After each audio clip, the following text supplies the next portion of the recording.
Hello everyone. तो देखिए, class 12th के लिए आज फिर से एक नया अध्याय लेकर आई।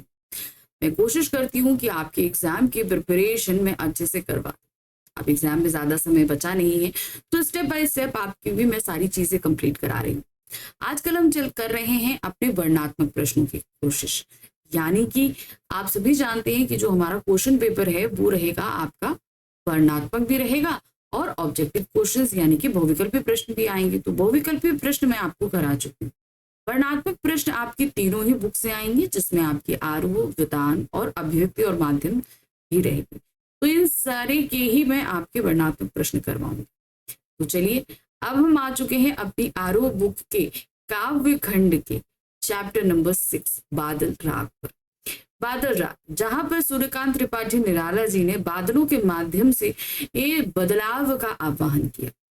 कैसे बताया कि उससे जो है किस तरीके के बदल, जैसे बादल भी जब आते हैं तो प्राकृतिक रूप से प्रकृति बहुत सुहावनी हो जाती है, क्योंकि सभी को पानी मिल जाता है, सब कुछ धुल कर स्वच्छ निर्मल हो जाता है। उसी तरीके से अगर समाज में कहीं शोषण और अत्याचार हो रहा हो और तब क्रांति हो, तो वो बदलाव होता है।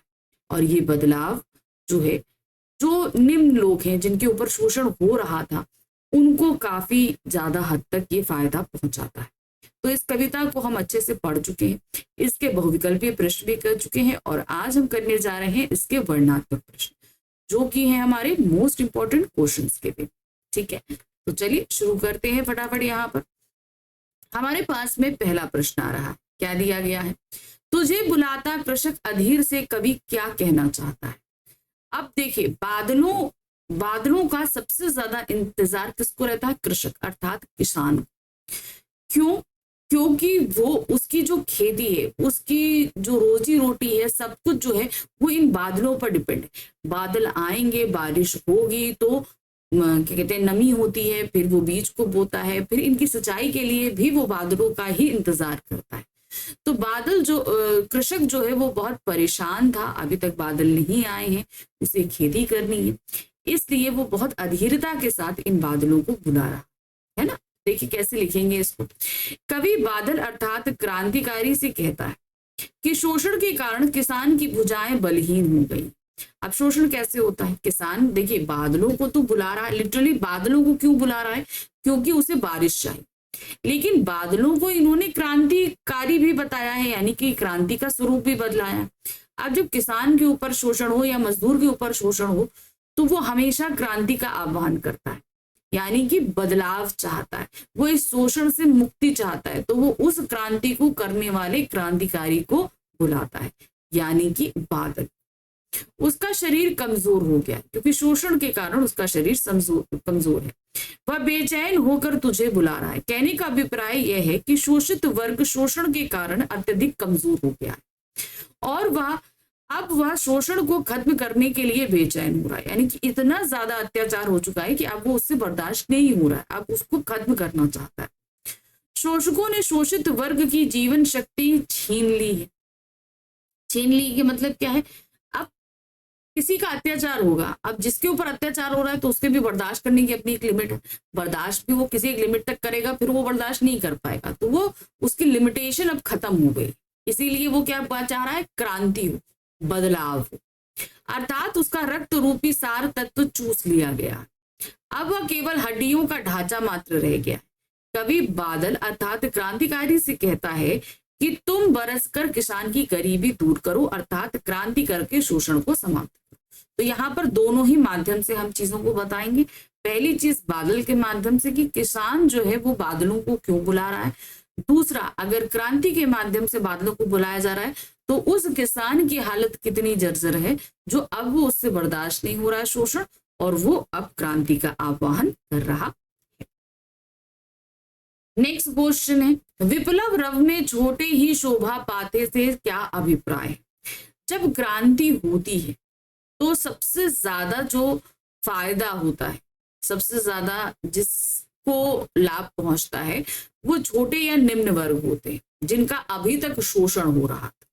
ठीक है, और पूंजीपति जो लोग शोषण कर रहे थे उनको नुकसान होता है ना। क्रांति में बड़े लोग या पूंजीपति ही प्रभावित होते हैं। इसके विपरीत पर्वतों के खंडित होने पर छोटे पौधे हंसते हैं। कहने का मतलब क्या है, जब बड़े शोषण लोगों को जो है ना, जब इन बड़े बड़े लोगों को नुकसान पहुंचता है तो क्या होता है, जो छोटे लोग हैं वो प्रसन्नता देखते हैं कि हाँ अब ये लोग हमारे ऊपर अत्याचार नहीं कर पाए। वे इससे अपार हरियाली प्राप्त करते हो, प्रसन्न होकर हाथ हिलाकर तुझे अर्थात बादल को बुलाते हैं। अब जैसे कहीं बिजली गिरती, कुछ होता है तो पर्वत खंडित होता है, जहां बिजली गिरी वहां पर्वत खंडित हुआ, पत्थर हुआ, जो भी है वो खंडित होता है, टूट जाता है। अब जब वो टूटता है तो क्या होता है, वहां की जो जमीन होती है वो बहुत उपजाऊ हो जाती है, फिर उसके बाद वहां पे हरियाली भी बहुत अच्छी होती है। तो इसीलिए जो है जहां कहीं पर भी हरियाली नहीं होती, वहां के लोग, वहां की जमीन जो है इन बादलों को बुलाती है कि तुम आओ, ठीक है, ताकि यहाँ पर हरियाली हो सके।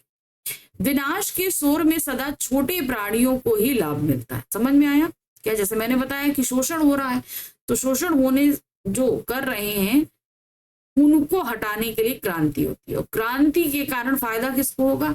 उन्हीं निम्न वर्ग को जिनका शोषण किया जा रहा था। क्रांति से शोषित व दलित वर्ग को लाभ मिलता है, अर्थात शोषित वर्ग जब शोषण के विरुद्ध आवाज उठाते हैं तो बड़े से बड़े पूंजीपतियों का घमंड चूर चूर हो जाता। प्रश्न संख्या 3 है, अश्निपात से शापित उन्नत शत शत वीर, शत विछत हत हत अचल शरीर, गगन स्पर्धी स्पर्धा धीर का आश्रय क्या है? अब ये पूरी की पूरी 2 पंक्तियां आपके सामने रखी गई।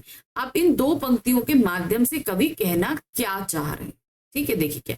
आकाश की ऊंचाइयों को छूने की इच्छा रखने वाले ऊंचे ऊंचे पर्वत भी बिजली गिरने से उस समय खंडित अथवा नष्ट हो जाते हैं।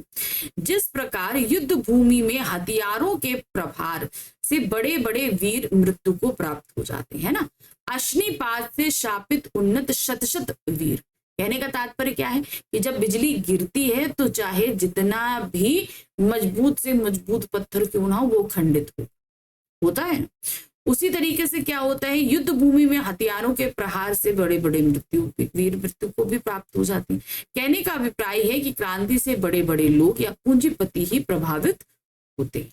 जिस प्रकार बिजली से बड़े बड़े पर्वत खंडित होते हैं, युद्ध भूमि में बड़े बड़े वीर महायोद्धा जो है हथियारों से जो है मृत्यु को प्राप्त हो जाते हैं, उसी तरीके से जब शोषण के विरुद्ध ये क्रांति होती है तो ये जो बड़े बड़े पूंजीपति हैं जो शोषण कर रहे थे ये भी एक समाप्त हो जाते। बादल व क्रांति से लोगों को क्या उम्मीद है? अब क्या है, अब बादल जो है, सबसे पहले समझिए अगर बादल से क्या उम्मीद रखी जा सकती है।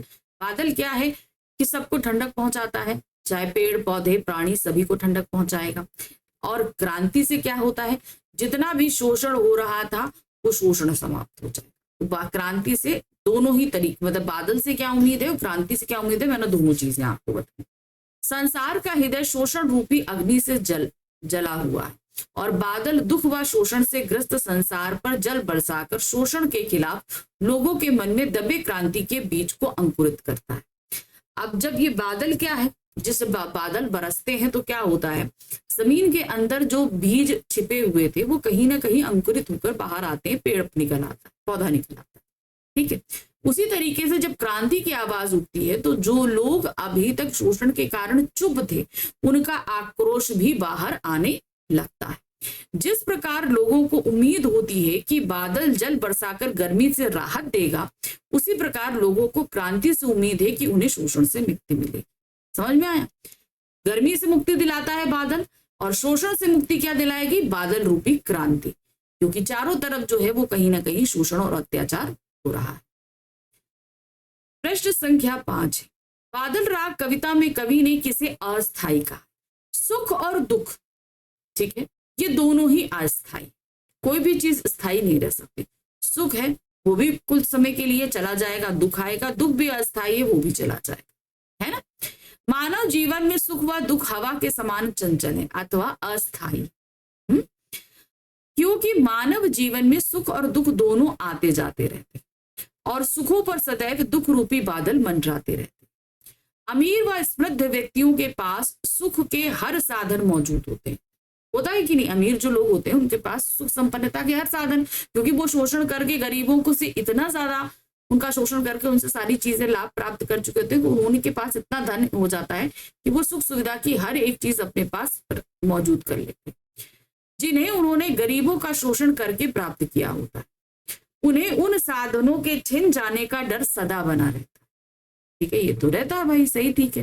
उन्हें हमेशा भाई सारी चीजें हैं, उन्हें लग रहा है कि अगर मान लीजिए ये गरीब जाग गया जिसका हम शोषण कर रहे हैं, तो वो विद्रोह करेगा और हमने जितना भी चीजें इकट्ठा करी है वो हमसे छीन लेगा। इसी वजह से कवि ने अमीरों को सुख को अस्थायी कहा। अमीरों का सुख क्या है? अस्थायी। वैसे तो मानव जीवन में कोई सभी चीजें अस्थायी हैं, सुख भी और दुख भी, सभी चीजें अस्थायी होती। प्रश्न संख्या 6 है, बादल राग जीवन निर्माण के नए राग का सूचक है, स्पष्ट कीजिए। अब ये जो बादल राग कविता है, इसमें क्या पूछा गया है कि ये जीवन निर्माण के नए राग का सूचक है, यानी कि जीवन जैसा भी है। अब मान लीजिए अगर बादल के माध्यम से देखा जाए तो सभी लोग गर्मी से परेशान हैं, बहुत दुखी हैं, ठीक है। बादल बरसते हैं तो प्रकृति में बदलाव होता है, जीवन में खुशहाली आती है। अब मान लीजिए अगर चारों तरफ शोषण है और बादल रूपी क्रांति होती है तो भी क्या होता है? वो सारा शोषण समाप्त होता है, तो एक तरीके से नया जीवन जो है वो प्राप्त होता है, ये बताया गया है इस कविता में। अब इसको लिखेंगे कैसे? बादल राग कविता में कवि ने लघु मानव की खुशहाली का राग गाया। लघु मानव यानी कि जो छोटे लोग हैं, जैसे श्रमिक लोग हैं, मजदूर लोग हैं, ये लघु वर्ग। वह आम आदमी के लिए बादल का आह्वान क्रांति के रूप में करता है। क्या करता है? आम आदमी के लिए बादलों का आह्वान कर रहा है। किस लिए? क्रांति के रूप में, क्योंकि ये जो छोटे लोग हैं ये बहुत ज्यादा शोषित हो चुके हैं, बहुत ज्यादा तकलीफ में। किसानों व मजदूरों की आकांक्षाएं बादल को नव निर्माण के राग के रूप में पुकार रही है, मतलब कुछ नया करो। क्रांति हमेशा वंचितों का प्रतिनिधित्व करती है। बादलों के अंग अंग में बिजलियां सोई हैं। वज्रपात से शरीर आहत होने पर भी वे हिम्मत नहीं हारते। क्या होता है कि उनके पास जितना शोषण कर लो वो तब भी क्या करते हैं? हिम्मत बनाए रखते हैं, क्रांति करते हैं।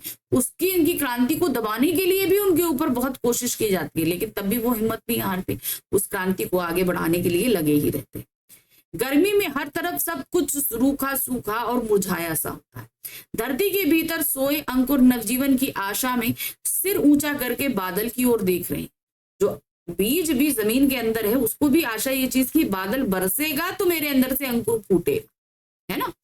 क्रांति जो हरियाली लाएगी उससे सबसे अधिक उत्फुल्ल नए पौधे और छोटे लोग ही। तो समझ में आया? बादल हो तो भी वो नया जीवन या नया निर्माण करेंगे, क्रांति होगी तो भी जो लघु लोग हैं, जो मजदूर वर्ग है, श्रमिक वर्ग है, उनके जीवन में बदलाव आएगा। प्रश्न संख्या 7 है, बादल राग कविता में ए विप्लव के वीर किसे कहा गया है और क्यों? ये किसे कहा गया है? ये बादलों को कहा गया है, क्योंकि बादल ही वो हैं जो बदलाव लेकर आए, है ना। बादल राग कविता में ए विप्लव के वीर बादल को कहा गया है। किसको कहा गया है? बादलों को कहा गया। बादल घंघोर वर्षा करता है तथा बिजलियां गिराता है, इससे सारा जनजीवन अस्त व्यस्त हो जाता है। बादल क्रांति का प्रतीक है। किसका प्रतीक है? क्रांति का प्रतीक है। क्रांति आने से बुराई रूपी कीचड़ समाप्त हो जाता है तथा आम व्यक्ति को जीने योग्य स्थिति मिलती है। ठीक है, तो क्या होता है? क्रांति का है जो बुराई, अब जैसे मान लीजिए कहीं पानी थोड़ा सा ठहराव है तो वो कीचड़ हो जाता है, बदबू हो जाता है, लेकिन जब पानी बहुत ज्यादा बरसेगा तो क्या होगा? वो कीचड़ साफ हो जाएगा, बह जाएगा। तो वो क्या होता है? बदलाव लेकर आता है। बादल राग शीर्षक की सार्थकता सिद्ध कीजिए। अब इस कविता का नाम जो बादल राग रखा गया है, अब ये सही है इसका शीर्षक, ये आपको सिद्ध करना, क्योंकि यहाँ बादलों के माध्यम से बदलाव की बात करी जा रही है। इसके माध्यम से करी जा रही है बादलों। बादल जब आते हैं तो वो प्रकृति में बदलाव लाते हैं, मानवों को गर्मी से निजात दिलाते हैं। उसी तरीके से जब बहुत ज्यादा शोषण बढ़ जाता है तो अगर क्रांति होती है तो भी ये लोगों को शोषण अत्याचार से ये निजात दिलाते हैं, है ना। तो इसलिए अगर इस कविता को क्रांति को बादल के माध्यम से देखा जाए तो उन्होंने दोनों तरीके से सही बात करी, है ना। तो इसलिए इसका नाम बादल राग जो रखा गया है वो अपने आप में बिल्कुल सही। बादल राग क्रांति की आवाज का परिचायक है। यह कविता जन क्रांति की प्रेरणा देती है। कविता में बादलों के आने से नए पौधे हर्षित होते हैं, उसी प्रकार क्रांति होने से आम आदमी को विकास के नए अवसर मिलते हैं। कवि बादलों का बारिश करना या क्रांति करने के लिए कहता है। यह शीर्षक उद्देश्य के अनुरूप है, अतः यह शीर्षक सर्वथा उचित है। तो जिस उद्देश्य से ये कविता लिखी जा रही है बिल्कुल ये सटीक बैठता है। वो बादलों के माध्यम से ही बात करने को कही जा रही है। इस कविता का जो शीर्षक रखा गया बादल राग, वो अपने आप में बिल्कुल सही। कवि बादलों को किस रूप में देखता है? कालिदास ने मेघदूत काव्य में मेघों को दूत के रूप में देखा है। आप अपना कोई काल्पनिक बिंब दीजिए। अब देखिए यहाँ पर क्या चीजें हैं। पहली चीज है, कवि बादलों को किस रूप में देखता है? कवि बादलों को क्रांति यानी कि उन क्रांतिकारियों के रूप में देखता है जो समाज में हो रहे अत्याचारों और शोषण के रूप में ऐसे शोषण से लोगों को छुटकारा दिलाता है। ठीक है। अब आप कालिदास ने मेघदूत जो उनका महाकाव्य था उसमें बादलों को एक दूत यानी कि मैसेंजर के रूप में बताया था। अब आपकी कल्पना पूछी जा रही है कि आप बादलों को किस रूप में देखो। ठीक है। अब ये वाला जो पोर्शन है ये तो आप सभी लोग अपने अपने तरीके से लिख सकते हैं। आप बादलों को किस रूप में देखते हैं? देखिए क्या है। कवि सूर्यकांत त्रिपाठी निराला ने बादल राग कविता के अंतर्गत बादलों को क्रांति के प्रतिनिधित्व के रूप में देखा है। प्रतिनिधि के रूप में यानी कि जो लोग क्रांति करते हैं यानी कि क्रांतिकारी के रूप में देखा है। बादल नवजीवन के प्रतीक हैं। बादल ग्रीष्म के भीषण ताप जैसी निरंकुशता को समाप्त कर धरती के नीचे सोए अंकुर के मन में आकांक्षाओं को गति प्रदान करता है। बादल का यह रूप परंपरागत काव्य प्रवृत्ति से पूर्णतः अलग है। परंपरागत रूप में बादलों को जो है सुहावना बताया जाता है, सब कुछ बताया जाता है, लेकिन सूर्यकांत त्रिपाठी निराला जी ने इसे बिल्कुल अलग रूप दिया है। ठीक है। बादल राग कविता में निराला ने विविध बिंबों तथा प्रतीकों के माध्यम से बादल को क्रांतिकारी स्वरूप का वर्णन किया। कालिदास का बादल प्रेमी प्रेमिका के महत्वपूर्ण संदेशवाहक। संस्कृत काव्यों का परंपरागत साहित्य बादल प्रायः इसी रूप में आए। निराला ने बादल को किसान का हितैषी माना है जो अपनी बूंदे किसानों को देकर खाद्यान्न उपजाने में मदद करता है। इस प्रकार बादल भी एक श्रमजीवी। तो हमने अपना स्वरूप क्या बता दिया? बादल को एक श्रमजीवी के रूप में बता दिया, क्योंकि ये हमने बताया कि वो क्या बता रहे हैं कि बादलों को का जो खाद्यान्न है उनको नमी देता है, तो वो भी क्या कर रहे हैं? श्रम कर रहे हैं। बादल भी क्या कर रहे हैं? श्रम कर रहे हैं। वो भी अन्न उपजाने में मदद कर रहे हैं, इसलिए वो क्या है? वो एक श्रमजीवी के रूप में भी। नेक्स्ट क्वेश्चन है, सुरक्षित तथा संपन्न वर्ग शोषित वर्ग के विप्लव की संभावना से भयभीत क्यों रहता है? अब देखिए, जो संपन्न वर्ग रहता है, जिसके पास धन दौलत सुख सुविधाएं सब कुछ, उसके बावजूद भी वो डरा रहता है। डरा क्यों रहता है? क्योंकि निम्न वर्ग को शोषण कर कर उसने ये सारी चीजें एकत्र करी। उसको ये डर लगता है कि अगर ये निम्न वर्ग जाग गया, इसने अगर क्रांति कर दी, तो हमारी ये सारी सुख संपन्नता क्या होगी? हमसे छिन जाएगी, है ना। इसलिए वो हमेशा कहीं ना कहीं डरा रहता है। वो शोषण ही इसलिए करता है ताकि उन निम्न लोगों को दबा कर रखे। निम्न लोग का यहाँ पर तात्पर्य क्या है? जो श्रमिक वर्ग और मजदूर वर्ग होता है, जो मेहनत कर कर काम कमाते। तो वो क्या करते हैं? वो आप अगर उनको दबाव डालकर कोई काम कराओगे तो वो कर देंगे, ठीक है, लेकिन उनका शोषण होता रहता है। लेकिन एक समय ऐसा आता है कि वो इस शोषण के विरुद्ध आवाज भी उठाते हैं। उसी की डर उनके अंदर बना रहता है। किनके अंदर? जो पूंजीपति लोग। शोषण के बल पर संपन्न तथा सुरक्षित बनने वाला वर्ग शोषित लोगों के विप्लव की आशंका से भयभीत रहता है। यानी कि जो लोग शोषित हैं वो लोग जो है बदलाव के लिए आवाज उठाएंगे, क्रांति करेंगे, इस चीज से वो डरे रहते हैं। विनाश तथा क्रांति की संभावना के कारण वह कांपने लगता है। उसे पता है कि उसका अस्तित्व शोषण पर आधारित है। उसकी अट्टालिकाएं कमजोर वर्गों की मेहनत का परिणाम, यानी कि उन्होंने जो अपनी बड़ी बड़ी बिल्डिंगें और महल जो खड़े कर रखे हैं, ये किसका विनाश करके, किसका शोषण करके है? ये इन्हीं श्रमिकों और मजदूरों का शोषण करके उन्होंने बनाई। इसीलिए ऐसे लोगों को यह त्रास की स्थिति में ला देता है, त्रास यानी कि दुख की स्थिति में ला देता है। यह सुरक्षित तथा संपन्न वर्ग महल यानी अट्टालिकाओं के भीतर आतंक के साथ अपने दिन व्यतीत करते हैं, यानी कि सब कुछ होते हुए भी वो कहीं ना कहीं अंदर से डरे रहते हैं कि कहीं हमसे ये सब कुछ छिन ना जाए। बादल राग कविता में कवि ने अट्टालिका को आतंक भवन क्यों कहा है? क्योंकि वहां पर वो लोग रहते हैं जो आतंक करके, शोषण करके, ये जो मजदूर वर्ग है, श्रमिक वर्ग है, उनसे पैसे कमाते हैं, इसीलिए उनको आतंक भवन के रूप में कहा गया है। बादल राग कविता में कवि निराला ने लिखा है, अट्टालिका नहीं ये रही आतंक भवन, क्योंकि समाज का प्रभुत्वशाली पूंजीवादी वर्ग इन महलों में रहता है। महलों में निवास करने वाला यह वर्ग हमेशा क्रांति के भय से शंकित रहता है। उसका भय, उसकी आशंका इस महल को महल, अट्टालिका नहीं रहने देते, यानी कि चूंकि वो खुद आतंकित है, डरा हुआ है ना, तो क्या है, वो जिस घर में रह रहे हैं वो क्या हो जाएंगे, आतंक भवन हो जाएंगे, बल्कि आतंक भवन बना देते हैं। इस वर्ग का अस्तित्व शोषण तथा दमन में नहीं, इसीलिए जब शोषक वर्ग क्रांति की बात सुनता है तो उसके अंदर आतंक भर जाता है। जैसे ही इन बड़े बड़े पूंजीपतियों को ये लगता है कि अरे अब ये लोग आतंक करेंगे, आतंक मतलब विद्रोह का मतलब होता है जैसे स्ट्राइक कर दी, हमें काम नहीं करना, आप हमारी मांगे पूरी करिए, तो ये सारी चीजों से ये लोग डरे ही रहते। क्रांति की गर्जना का शोषक वर्ग पर क्या प्रभाव पड़ता है? उनका मुख ढांपना किस मानसिकता का द्योतक है? बादल राग कविता के आधार पर उत्तर दीजिए। अब क्या है, क्रांति की गर्जना होती है जब जो शोषित वर्ग है यानी कि मजदूर और श्रमिक वर्ग है, जब ये बहुत ही ज्यादा शोषित हो चुके होते हैं, इनकी बर्दाश्त की लिमिट खत्म हो जाती है, तब ये लोग क्रांति कर देते हैं। अब क्रांति करने के बाद क्या होता है, जो लोग शोषक है यानी कि पूंजीपति लोग हैं, ये क्या होते हैं, डर जाते हैं, डर से अपने घरों में छिप जाते हैं, अपने अपने घरों में अपने मुंह को ढांप लेते हैं, कानों को बंद कर लेते हैं, ताकि ये आवाज इनको सुनाई ना दे, क्योंकि ये बदलाव, ये क्रांति उनका सब कुछ छीनने की कुवत रखती है।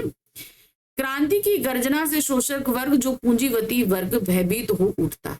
जिन मजदूरों का लहू चूस उसने अपनी अथाह संपत्ति जोड़ी है, इस क्रांति से उसे अपने अधीर संपत्ति छीनने का भय बन सताने लगता। उन्हें लगता है कि ये सारी चीजें उनसे छिन जाएंगी। मुंह ढांपना उस भयभीत मानसिकता का द्योतक है, यानी कि उनके डरे होने का एक प्रतीक के रूप में कवि ने यहाँ इस्तेमाल किया। वह ऊंची इमारतों में रहकर ही डरा हुआ रहता है, ऊंची ऊंची इमारतों में है, लेकिन तब भी क्या है, डरा हुआ सा रहता है। प्रश्न संख्या 13 है, क्या दिया गया है, बादलों के आगमन से प्रकृति में होने वाले किन किन परिवर्तनों को बादल राग कविता में रेखांकित किया गया। अब देखिए, जब बादल आते हैं तो वो बरसते हैं, बरसने के कारण प्रकृति में क्या बदलाव होता है और इन बदलावों को किस तरीके से बताया गया है, ये आपको बताना है। पूरी कविता में किस तरीके से बताया गया है। बादलों के आगमन से गर्मी में तपी झुलसी धरती नया जीवन एवं रूप ग्रहण करती, बात सही है। वर्षा ऋतु में बादल आते हैं, वर्षा ऋतु से पहले कौन सी ऋतु होती है, ग्रीष्म ऋतु होती है। ग्रीष्म ऋतु से पूरी धरती, सारे पेड़ पौधे, सभी प्राणी बुरी तरीके से त्रस्त हो चुके होते हैं, तो क्या होते हैं, जब बादल बरसते हैं तो हमें बहुत ही ज्यादा आनंद प्राप्त होता है। गर्मी के कारण अकाल की चिंता से व्याकुल किसानों को राहत मिलती है।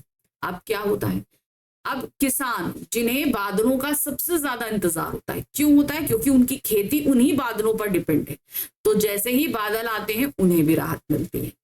धरती के भीतर सोए अंकुर नवजीवन की आशा से सिर ऊंचा कर अपनी उपस्थिति दर्ज कराते हैं। अब वो छोटे छोटे बीज जो धरती के अंदर दबे हुए थे और सिर्फ पानी की बूंद का इंतजार कर रहे थे, वो बादलों को देखकर बहुत खुश होते हैं कि अब हमें वो पानी मिलेगा और हमारे अंदर से अंकुर फूटेगा और हम एक पौधे का रूप ग्रहण करेंगे। बादल राग कविता में कवि निराला की किस क्रांतिकारी विचारधारा का पता चलता है। अब देखिए, अब अगर हम इस पूरी कविता को पढ़ते हैं तो हम ये देखते हैं कि हमारे जो कवि है सूर्यकांत त्रिपाठी निराला जी, ये समाज में हो रहे शोषण के विरुद्ध आवाज उठाने के लिए पूरी तरीके से तत्पर है। किसी के साथ भी गलत हो रहा है, अत्याचार हो रहा है, ये चीज उन्हें बिल्कुल पसंद नहीं आती। तो वो एक कवि हैं, तो अपनी कविता के माध्यम से ये इस चीज का विरोध दर्ज करते हैं। बादल राग कविता में कवि की क्रांतिकारी विचारधारा का ज्ञान होता है। वह समाज में व्याप्त पूंजीवाद का घोर विरोध करता हुआ दलित शोषित वर्ग के कल्याण की कामना करता हुआ उन्हें समाज में उचित स्थान दिलाना चाहता है। कवि ने बादलों की गर्जना, बिजली की कड़क को जन क्रांति का रूप बताया है। अब बादलों, जब बारिश होती है तो जो जो चीजें हो रही हैं उन्होंने उसे जन क्रांति के रूप में भी बताया है ना। इस जन क्रांति में धनी वर्ग का पतन होता है, छोटे वर्ग यानी कि मजदूर, गरीब, शोषित आदि उन्नति करते हैं। ठीक है, तो जब कभी भी क्रांति होती है तो पूंजीपतियों का ह्रास होता है और ये सभी जो है उन्नति, छोटे वर्ग जो है वो उन्नति प्राप्त करते। क्रांति की गर्जना पर कौन लोग हंसते हैं? गगन स्पर्धी स्पर्धा धीर कौन है? अब आपको बताना है कौन लोग हंसते हैं। ठीक है, वो लोग हंसते हैं जिनके पास कुछ नहीं होता, तो उन्हें ये लगता है कि क्रांति होगी तो हमारे पास तो कुछ है ही नहीं खोने के लिए, है कि नहीं खोने के लिए, यानी कि अगर क्रांति हुई है तो हमें हर हाल में फायदा ही होगा, है ना। क्रांति की गर्जना से निम्न वर्ग के लोग हंसते हैं, यानी निम्न वर्ग के लोग मतलब जो श्रमिक हैं, जो मजदूर हैं, जो गरीब हैं, जो मेहनत करके अपनी रोजी रोटी कमाते हैं, क्योंकि इस क्रांति से उन्हें कोई नुकसान होता ही नहीं, क्योंकि उन्होंने कोई चीज अर्जित ही नहीं करी है जो उनको नुकसान होगा। अभी तो उनका शोषण समाप्त हो जाएगा, क्रांति होगी तो क्या होगा, उनका शोषण समाप्त हो जाता है, उन्हें उनका खोया अधिकार मिल जाता है। गगन स्पर्धी स्पर्धा धीर वे पूंजीपति लोग हैं जो अत्यधिक धन कमाना चाहते, वे संसार के अमीरों में अपना नाम दर्ज कराने के लिए होड़ में लगे हुए। गगन क्या है, मतलब एक कंपटीशन चल रहा है। ठीक है, कंपटीशन क्या चल रहा है, मेरे को, मैं ज्यादा पैसा कमाऊं, वो ज्यादा, अरे उसने इतना कमा लिया मैं और ज्यादा कमाऊं, तो वो एक कंपटीशन चल रहा है एक दूसरे से आगे निकलने के लिए, और ये कंपटीशन कौन करते हैं, पूंजीपति लोग करते हैं। ठीक है ना। तो ये था हमारा जो कविता बादल राग, उनके कुछ हमने महत्वपूर्ण प्रश्न आपको कराए। आई थिंक आपको बहुत अच्छे से समझ में आ गया होगा कि क्वेश्चन कैसे कैसे आ सकते हैं। तो कुछ इसी तरीके से क्वेश्चंस की आप प्रिपरेशन कीजिए, आपका एग्जाम बहुत अच्छे से जाए। तो अगर आपको कोई भी क्वेरी है, कोई भी चीज है, आप कमेंट बॉक्स में मैसेज ड्रॉप कर सकते हो। साथ ही साथ आपको चैनल को लाइक, सब्सक्राइब, शेयर करना है। अब हम मिलेंगे अपने नेक्स्ट चैप्टर के कुछ इंपॉर्टेंट क्वेश्चंस के साथ। Thank you for watching, bye bye.